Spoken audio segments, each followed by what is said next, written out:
हाय hello नमस्कार, welcome back to my channel. मी writes anything. आणि मी इकडे आली फिरत फिरत ह्या मोसंब्याच्या बगीच्यात. बघा ह्या मोसंब्या लागल्या मस्त, दिसल्या का?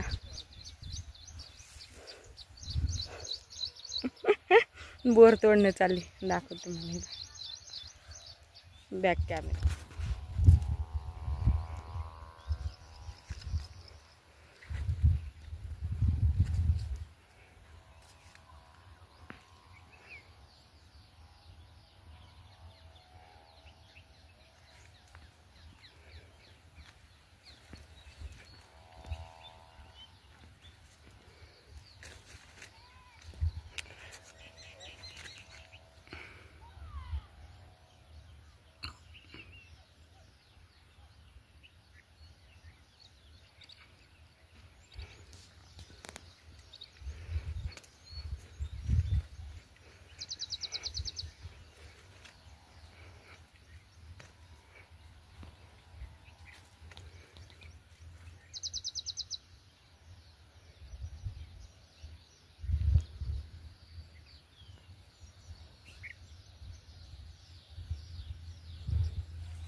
हे बाई द उडीद आहे, दिसलं का उडीद? मोसंब्या किती छान बगीचे आहे. तूर इकडे पूर्ण तूर आहे. तर 5-6 मोसंब्या तोडले मी आरूसाठी. थोड्या कच्च्या कच्च्याच वाटायला, एखादी चांगली भेटली पाहिजे तशी पिकलेली. आमची आई म्हणून गवत काढायचं सोडून कोणीकडे हिंडायले बघ. मोसंब्या किती मस्त लागल्या, पण कच्च्याची. ह्या झाडाला बघू एखादी चांगली सापडली तर तूर.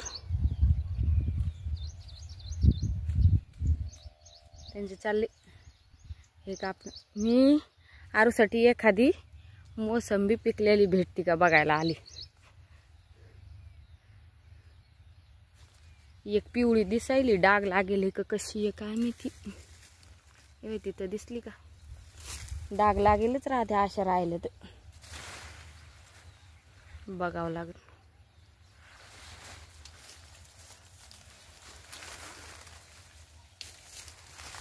अरे वा, नाही नाही छान आहे, डाग लागलेला नाही.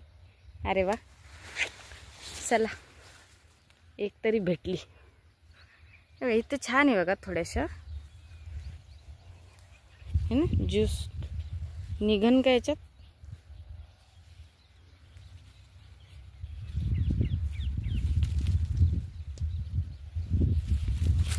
चला बरी वाटायली.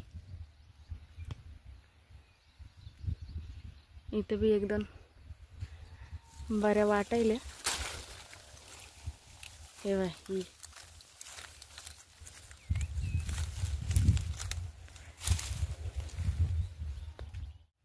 पहिलं खत टाकलं.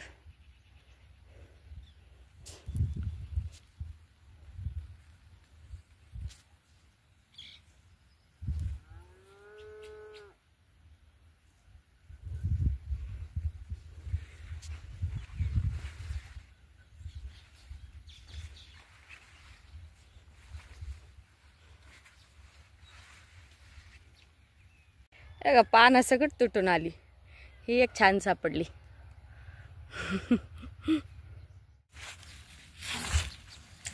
हे पहा भेंडीला किती छान फुलं आले. भेंड्या लागल्या छोट्या छोट्या. काही झाडांना तर छोट्या छोट्या भेंड्या पण आल्या. ते बघा एकदम छोट्या छोट्या छान भेंड्या आल्या. प्राचीच्या हातची भेंडी लावलेली पूर्ण. हे बघा भेंडीला पण खत टाकलं मी जिथं जिथं भेंड्या आहे. आणि सरकीला पण आज पूर्ण खत टाकलं. आता काकड्यांना मागच्या वेळेस दाखवले होते फुलं आले. हे बघा छोट्या छोट्या काकड्या लागल्या मस्त.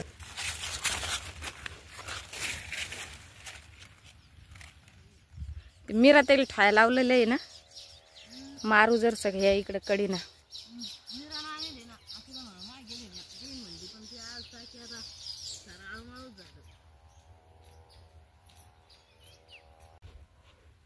मागून लावलेलं मूग असं छोटं छोटं आहे.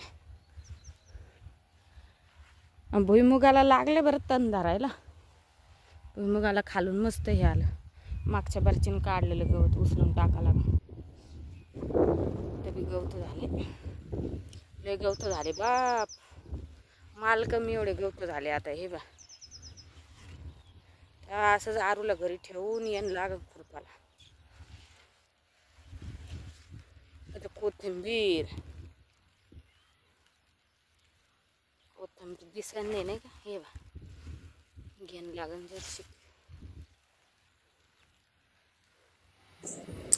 इथं पावभाजीसाठी टोमॅटो पेस्ट अद्रक लसूण पेस्ट काढली होती मी. आणि मोसंबी कट करून बघितली.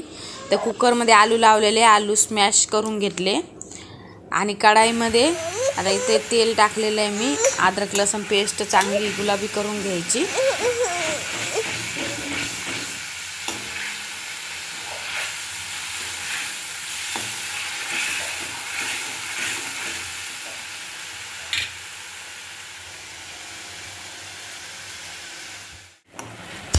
चांगलं तेल सुटेसपर्यंत अद्रक लसूण पेस्ट आणि टोमॅटो पेस्ट आहे ना अशी फ्राय करून घ्यायची.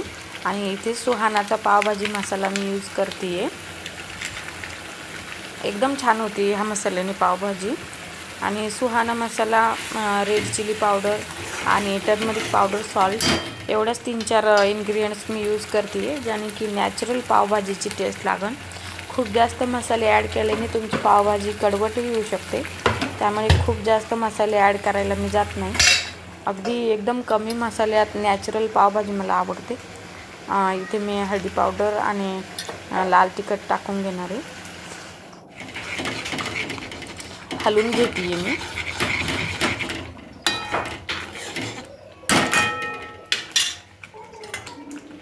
तर रेड चिली पावडर टाकते आहे.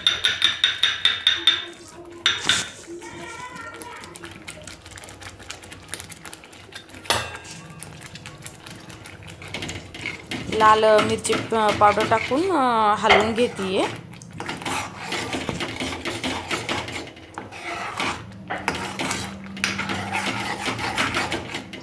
वॉइस ओव्हर करताना आरूचा थोडा रडण्याचा आवाज येत असेल त्यामुळं सॉरी.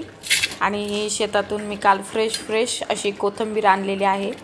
तर ती कोथिंबीर मी इथं घालते आहे. कारण आपण तेलात जी कोथिंबीर अशी फ्राय करतो ना मसाल्यासोबत, त्या कोथिंबीरचा स्वाद एक वेगळा असतो. आणि भाजी आपली रेडी झाल्यानंतर जी आपण गार्निशिंगसाठी वरून टाकतो ना त्याचा एक वेगळा टेस्ट असतो. त्यामुळं दोन्ही ठिकाणी कोथिंबीर मी ॲड करतच असते. आणि ह्या ठिकाणी तुम्ही बीटरूटचा ज्यूस देखील ॲड करू शकता. आणि तोही टोमॅटो अद्रक लसूणसोबत तुम्ही फ्राय करून घेऊ शकता. जेणेकरून तुमची पावभाजी एकदम रेडीमेडसारखी लाल एकदम गडद रंगाची तयार होऊन जाईल.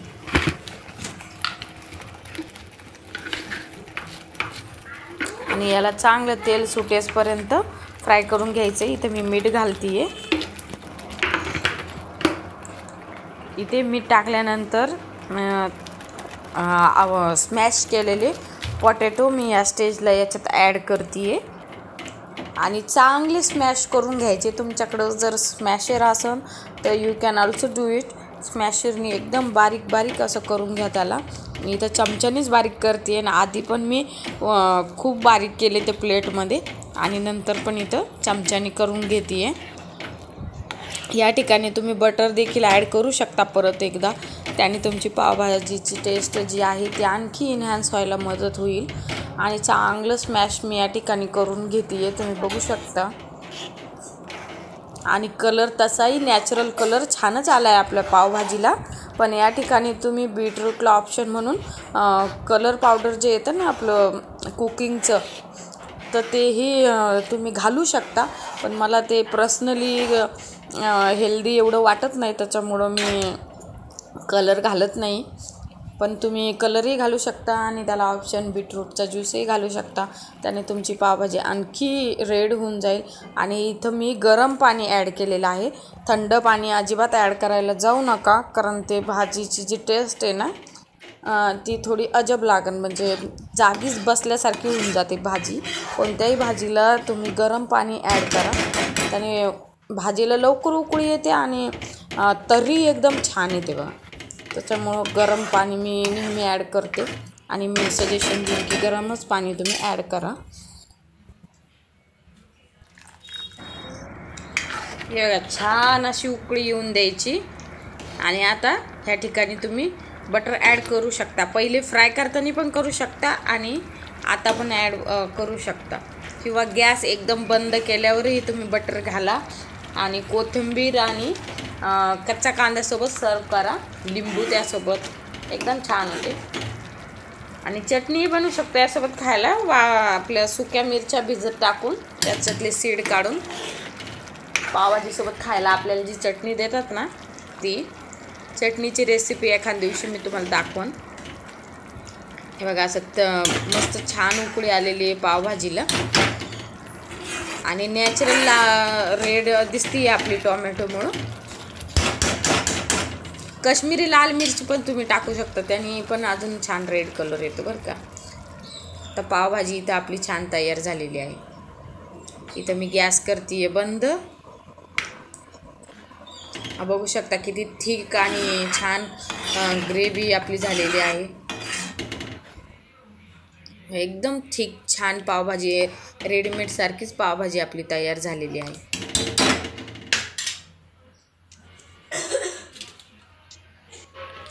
इथं मी कोथिंबीरने गार्निशिंग करते. ह्या ज्या कोथिंबीरचा टेस्ट असतो ना, तो एक वेगळाच असतो.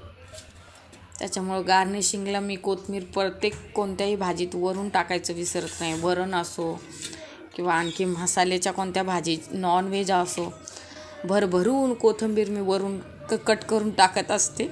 आणि इथं मी कांदाही टाकते. आणि आता तुम्ही बटर नक्कीच ॲड करू शकता, एकदम छान टेस्ट लागतं. हे वा, कढाईतच मी ती त्याला डेकोरेट केलं, छान वाटायली नाही एकदम. सगळ्यांनी एकदम आवडीने खाल्ली, खूप छान झाली होती. ड्रायचं असतं बघा. आपण म्हणतो ना लहान लेकरं आपल्या निरीक्षणातूनच शिकतात. तर ते बघा, मी तिला शेतात घेऊन जाते ना, तर तिने मला खुरपताना बघितलं नाही बघा, खुरपून बघायली ती. किती स्वीट ना. आणि इथं मी आरूसाठी खिचडी बनवत होते. आणि हे ना अंगणवाडीमध्ये मिळतात खिचडीचं प्रेमिक्स, त्याला डाळ तेल वगैरे लावलेलं असतं. आणि इथं मला मेहंदी भिजत टाकायची होती. मी कॉफी आहे ना अशी उकळून घेते छान, आणि मग नॅचरल गणपती छाप मेहंदी मी फक्त लावते, कारण मला जे ग्रे हेअर आहे ना ते आणखी ग्रे नाही करायचे. आणि इथं मी सवासणी घातल्या होत्या.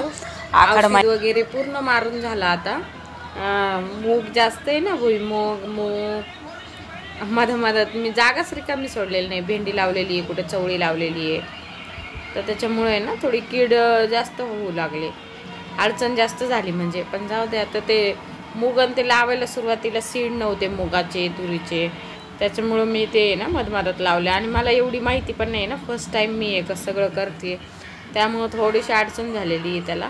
पण काही नाही, खुरपता येतं, बसून खुरपते मी. आता खूप उंच झाले ते. आणि आता इतकं गवत झालेलं आहे ना, बापरे, जिकडं काढावं तिकडं सारखं, जिकडं काढावं तिकडं सारखं. इतकं मोठं काढलं मी गवत, मोठं मोठं मोठं मोठं, तरी पण खूपच गवत आणि खूपच किडे ते झालेले आहेत. तर फवारणी केली आज. फवारणी करताना काही व्हिडिओ त्यांचा म्हणजे मोबाईल इकडं होता ना, तर काही शूट फवारणी करताना नाही घेतलेले शूट. पण असं मी मालाचं शूट ते पूर्ण आजचा व्हिडिओ जो आहे ना तो शूट केलेला आहे थोडंफार, जेवढं पण मला पोर्शन शूट करता आलं. आणि आजची तिथून आल्यावर मी पावभाजीसाठी सामान आणलं होतं आणि पाव कुठं दिसलेच नाही मला. आता मग पुरी बनवणार आहे आणि पुरीसोबत पावभाजी कॉम्बिनेशन छान लागतं. आणि पावभाजीची रेसिपी पण मी जी दाखवली ती तुम्हाला कशी वाटली मला कमेंट करून सांगा. सिंपल वेमध्ये बनवते मी. पावभाजीला जिरा वगैरे जिरे मोहरी असं काही मी वापरत नाही. सिंपल पावभाजी मसाला, रेड चिली पावडर जशी मी बनवताना दाखवली सिंपल तशीच करते मी. त्यामुळं रेसिपी पावभाजीची कशी झाली ते पण मला कळवा. आणि आजचा व्हिडिओ आवडला असेल तर प्लीज व्हिडिओला लाईक करा, शेअर करा आणि सबस्क्राईब करायला विसरू नका. धन्यवाद. Bye bye.